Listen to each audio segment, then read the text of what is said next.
Now let's look at the building blocks of a news story. So these are the questions really that you want to answer in any news story. Who, what, where, when, why, and how. Now, if you answer each of those questions, basically you've got all of the information that you need for any news story. When you're starting out, it's a really good idea to write those things down on your notebook, on a page of your notebook, and tick them off as you go through interviewing people at the scene. Let's say it's of an accident, for example. So when you come away from there, you'll have answered all of those questions. If you haven't answered those questions, you need to go back and you need to ask extra questions. Once you've got them, you've got the building blocks of an excellent news story.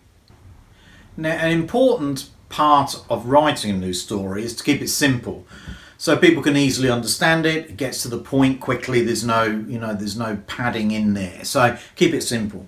But what's also important is you make sure that you've got all of the surrounding facts, if you like. What do I mean by that? Well, I'm talking about the ages of people, for example. Now, this is important for a number of reasons. Firstly, because it helps give the reader an idea about the person that you're talking about. So whether they're 16, for example, or whether they're 45, it gives them some idea. But you've got to be very, very careful, and this is one reason why you need to ask for people's ages, that you don't start reporting on somebody, for example, who's underage. In other words, you need permission of their parents, for example, to interview them.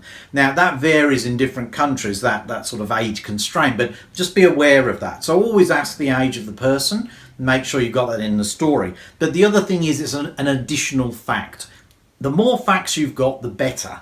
You need as many facts in a story as possible. It gives it colour, gives it depth, helps anchor the story. So always think about that. Now, another thing is about where these people actually live. So it's no good saying, Joe blogs from Mumbai or Boston or Manchester. You need a suburb, at least a suburb. Now, in most cases, you're probably not going to put their full address in unless, the fire was at their address. Okay? But you do need the suburb. A lot of journalists, even experienced ones, come back to the office, they haven't got that basic information. So always make sure that you've got that.